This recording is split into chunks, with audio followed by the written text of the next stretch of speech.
بسم الله الرحمن الرحيم رب اشرح لي صدري ويسر لي أمري واحلل عقدة من لساني يفقهوا قولي رب زدني علما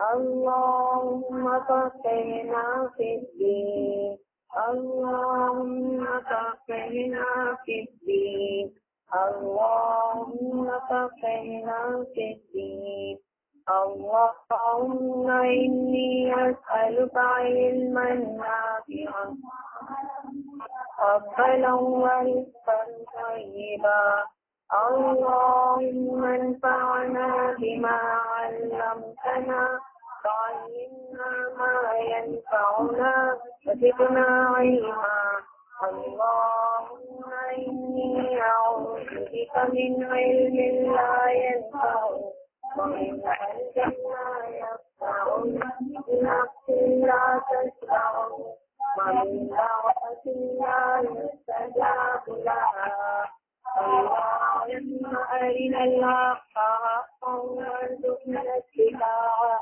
وأرنا الباطل باطلا وارزقنا اجتنابه اللهم وفقنا لما تحب وترضى بسم الله الرحمن الرحيم لا يستوي أصحاب النار وأصحاب الجنة أصحاب الجنة هم الفائزون لو أنزلنا هذا القرآن على جبل لرأيته خاشعا متصدعا من خشية الله وتلك الأمثال نضربها كأنهم يتفكرون هو الله لا إله إلا هو عالم الغيب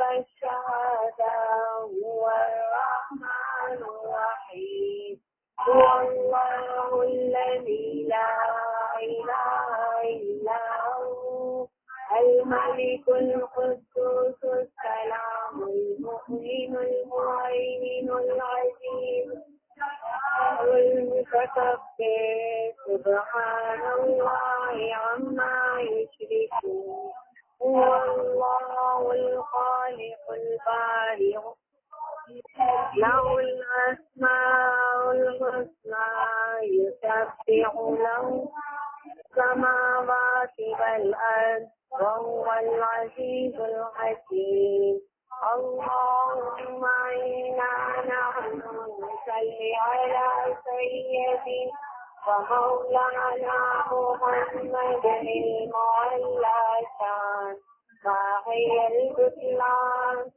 آخر الإنسان رحمة للعالمين بالأمر والمرسلين سراج الأولين والآخرين حزب الله دين الله قبلته بيت الله ومن يطيعه فقد أطاع الله في مرتبة الغيب هو الله كلام الله وما ينطق عن الهوى إن هو إلا وحي يوحى سامع الكلام كلامه والبراق والرفرف والكبر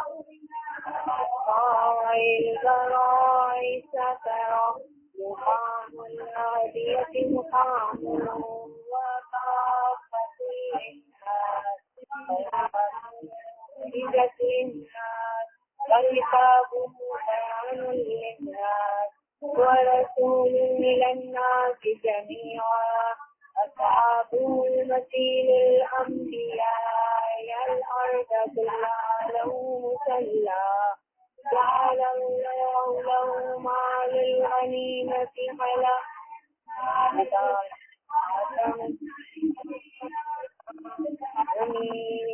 الشفيع المذنبين الصلاة والسلام على آله وأهله أجمعين برحمتك يا أرحم الراحمين والحمد لله رب العالمين.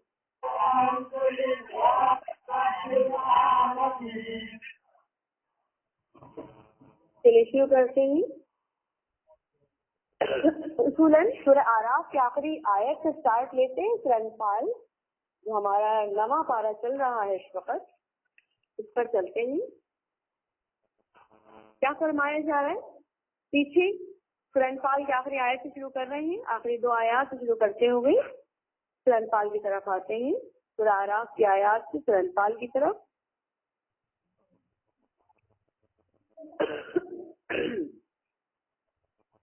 اعوذ باللہ من الشیطان الرجیم بسم اللہ الرحمن الرحیم. واذکر ربک فی نفسک, اور ذکر کرو اور یاد کرو.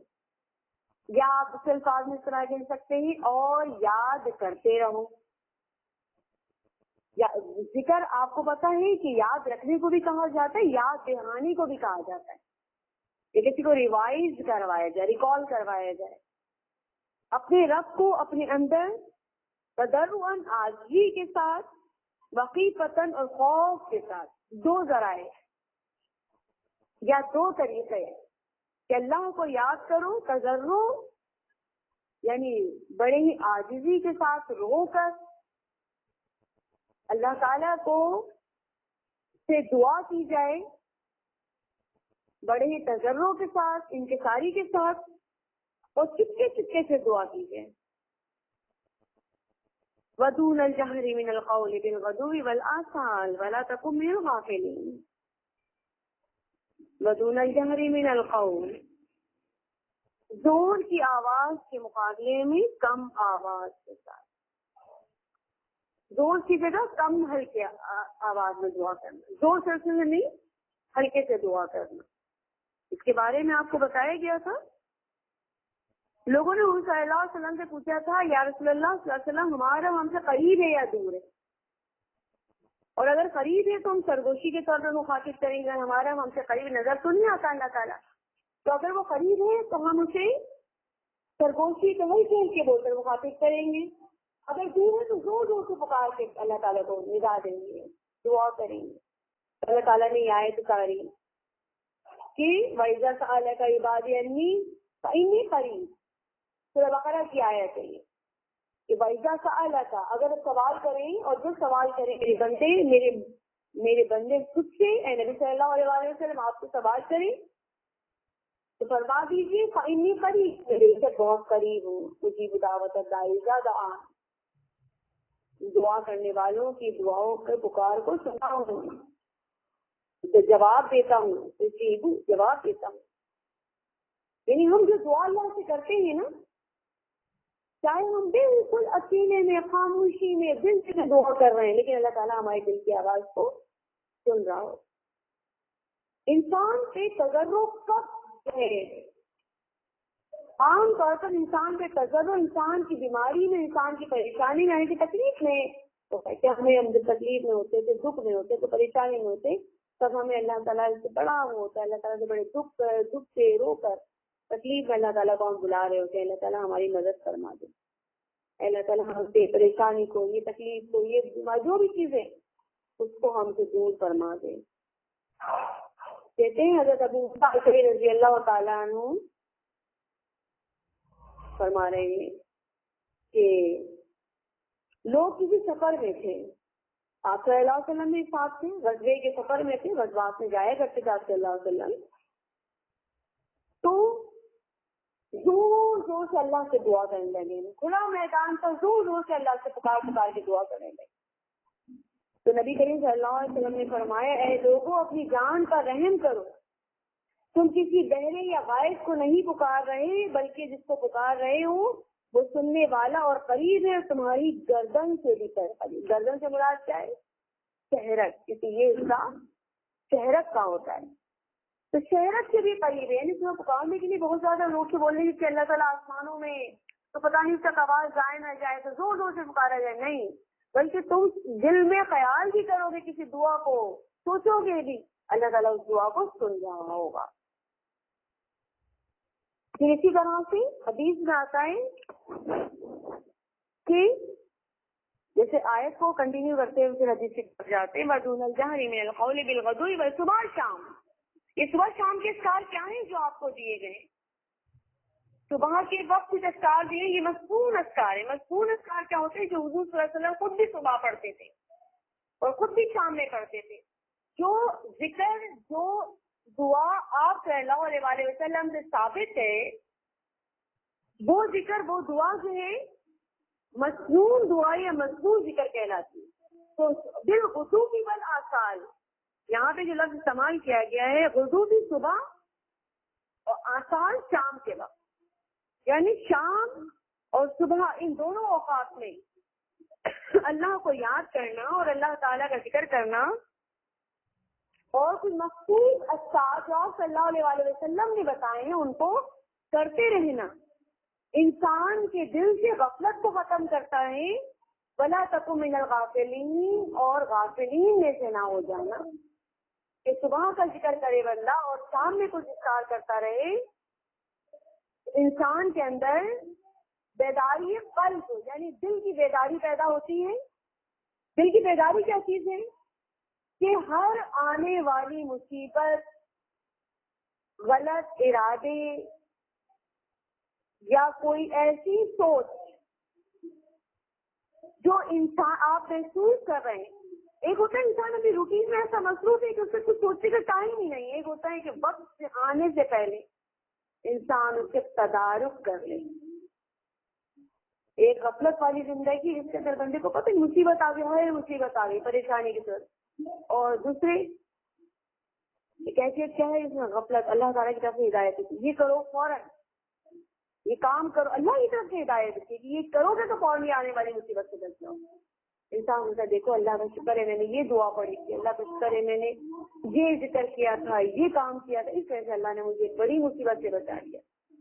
تو ایسے اللہ تعالیٰ فرما رہے ہیں کہ دیکھو ذکر کرتے رہو اللہ تعالیٰ تاکہ اللہ تعالیٰ تمہیں آنے والی ہر مصیبت سے بچا لے اور غافلوں میں بس ہو جانے. ان الذین عند ربک لا یستکبرون عن عبادتہ، بے شک وہ لوگ جو آپ کے رب کے نزدیک عبادت سے تکبر نہیں کرتے، اپنے رب کی عبادت سے ذرا بھی تکبر نہیں کرتے، وَيُسَبِّحُونَهُ، اور اس کی پاکی اور تسبیح بیان کرتے رہتے ہیں، وَلَهُ يَسْجُدُونَ، اور اس کے لیے وہ سجدہ کرتے ہیں. اب اس کے بارے میں حدیث کیا ہے؟ حدیث میں آتا ہے تم لوگ، نبی صلی اللہ علیہ وسلم نے فرمایا تم لوگ عبادت کے لیے ایسی ہی صفیں کیوں نہیں بناتے جیسے کہ فرشتے اپنے رب کے سامنے صفیں باندھتے ہیں. پہلی صف والوں کو افضلیت حاصل رہے اور صفوں میں صحیح اور سیدھی صف بندی کا بہت خیال رکھتے ہیں. یعنی بالکل سیدھی صف ٹیڑھی نہیں ہوتی ان کی لائن. فرشتوں کی لائن جب اللہ کے آگے وہ عبادت کر رہے ہوتے تو سیدھی ہوتی ہیں. تو فرمائے جا رہے تم بھی جب عبادت کرو تو صف در صف ہو کر کرو. پھر یہاں سجدہ تلاوت ہے. سجدہ تلاوت کے بارے میں آپ کو بتایا گیا ہے بیٹے 16 سائز کا. سجدہ تلاوت کے بارے میں آپ کو بتایا گیا کیا ہے سجدہ تلاوت؟ سجدہ وجهه للذي شق سمعه وبصره نہیں سجدہ وجهه للذي خلقه وشق سمعه وبصره بحوله وقوته فتبارك الله احسن الخالقين. یہ لکھ لیں، یہ دعا لکھ لیں تاکہ آپ کو یاد ہو جائے. سجدہ وجهه للذي خلقه وشق سمعه وبصره وبحوله وقوته فتبارك الله احسن الخالقين. اگلی سورت جو ہے وہ تفسیر سورہ انفال. انفال نسل سے نکلا ہے. انفال کا اردو ترجمہ ہے مال غنیمت. انفال کا اردو ترجمہ کیا ہے؟ مال غنیمت. اور نسل اس سے نکلا ہے. نسل آپ جانتے ہیں نسل نماز ہوتی ہے نا. نفل نماز وہ ہوتی ہے جو سنت بھی ہو نہ فرض ہو. نہ فرض ہے نہ سنت ہے. جس کو پڑھ لیا اچھی بات ہے, نہیں پڑھنا تو کوئی مسئلہ نہیں. نفل نماز تو وہ نماز ہوتی ہے. فرض نماز یا فرض عبادت یا فرض کوئی عمل لازمی کرنا ہے, فرض ہے. اور اسی طرح سے سنت وہ ہے جو حضور صلی اللہ علیہ وسلم کی سنت سے ثابت ہے. جیسے نمازوں میں کچھ نمازیں فرض ہوتی ہیں اور کچھ سنت ہوتی ہے. جیسے 3 رکعت فرض ہوئی, 2 رکعت سنت مغرب میں, اور 2 رکعت نفل ہوتی ہے. اب نفل آپ کبھی پڑھ لیتے, کبھی نہیں پڑھتے. کبھی پڑھ لیتے اچھی بات ہے, کبھی بیٹھ کر پڑھ لیتے ہیں صرف, کبھی آپ پورا سجدہ اور رکوع اور قیام کے ساتھ پڑھتے ہیں. تو نفل نماز ہے, اپنی مرضی سے پڑھیں گے. نفل کیا ہے؟ ہر وہ چیز ایکسٹرا ہو اسے نفل کہتے ہیں. انفال کسے کہتے ہیں؟ نفل تو ایکسٹرا چیز ہے نا. انفال وہ چیز جو جنگ کے بعد ایکسٹرا انسان کے ہاتھ میں آ جائے. دیکھیے جنگ جب کی جاتی ہے, جہاد جب کیا جاتا ہے, تو جہاد کا مقصد کیا ہے؟ اللہ کے دین کو بلند کرنا اور کافروں پر فتح حاصل کرنا. فتح حاصل ہو گئی, اللہ کا دین بلند ہو گیا, کفر کا خاتمہ ہو گیا, مقصد حاصل ہو گیا. کچھ چیزیں اس کے علاوہ ایکسٹرا حاصل ہوئی, یعنی کفار بھاگ گئے تو اپنے گھوڑے چھوڑ گئے, اپنے مال, اپنے اسباب, اپنی خوراک, اپنی چیزیں, اپنے برتن, اپنی بہت ساری چیزیں چھوڑ گئے, خیمے, یہ وہ چیزیں. اب وہ چیزیں چھوڑ کے بھاگے ہوں یہ جو مر گئے ہیں, اب یہ چیزیں ان کے ہاتھ میں آ جائیں گی. یہ چیز مانگی تو نہیں تھی, ان کی طلب تو نہیں تھی, انہوں نے جنگ اس لیے تو نہیں کی تھی کہ انہیں ایکسٹرا چیز آتا ہے. ان کا مقصد تو اعلیٰ کلمت اللہ تھا, اللہ تعالیٰ کے کلمہ کے کلمے کی بلندی, اللہ تعالیٰ کا کلمہ بلند ہو اس دنیا میں. ان کا مقصد جہاد کا یہ تھا. مگر ایک چیز ایکسٹرا ہاتھ میں آئی, ان سے مال غنیمت کہا گیا, اور عربی زبان میں سے انفال کہا گیا. یعنی وہ چیز ایسے ہی ہاتھ میں آ گئی. مقصد تو نہ تھا لیکن ہاتھ میں آ گئی, اچھی چیز ہاتھ میں آ گئی. ابن عباس کہتے ہیں کہ انفال مال غنیمت کو کہتے ہیں. سورہ انفال غزوہ بدر میں نازل ہوئی ہے. ابن عباس نے کہا انفال وہ غنیمت ہے جو کسی کا حق نہیں مگر صرف نبی اکرم صلی اللہ علیہ وآلہ وسلم کا حق ہے. اب یاد رکھیں, غنم جو ہے مال غنیمت, غنیمت خود عربی زبان کا لفظ سمجھنے کا, اور انفال بھی عربی زبان کا لفظ ہے. غنیمت مجاہدین میں تبدیل ہوتے تقسیم ہوتی ہے, جبکہ انفال مجاہدین کے ساتھ ساتھ نبی صلی اللہ علیہ وآلہ وسلم اور آل رسول کا بھی حق ہوتا ہے. پھر ابن عباس کے پاس ایک آدمی آیا اور انفال کے بارے میں آپ سے سوال کیا. ابن عباس سے سوال کیا گیا. ابن عباس نے کہا انفال یہ ہے کہ ایک آدمی جنگ میں دوسرے کو مار کر اس کا گھوڑا اور ہتھیار مال غنیمت کے طور پر لے لے. آدمی نے پھر وہی سوال کیا, آپ صلی اللہ علیہ وسلم نے پھر ایسا ہی جواب دیا. پھر اس نے سوال کیا, آپ یعنی ابن عباس رضی اللہ تعالیٰ عنہ کو غصہ آ گیا. اتنا غصہ آیا کہ آپ رضی اللہ تعالیٰ عنہ اس پر حملہ کرنے کے قریب ہو گئے. یعنی آپ سے بلا دیا ابن عباس سے. ابن عباس کے غصہ کرنے لگے کہ یہ کیا سوال ہے.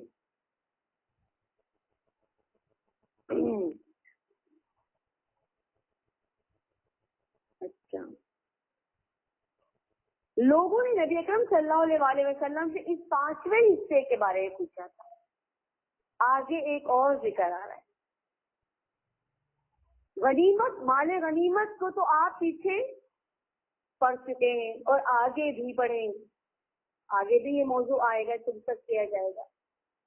پھر دوسرا لفظ آپ کے پاس کیا ہے, انفال کا. تیسرا لفظ ایک اور ہے جو جنگ میں آئے ہوئے مال, سورہ توبہ میں وہ لفظ استعمال کیا گیا ہے, خمس کا لفظ.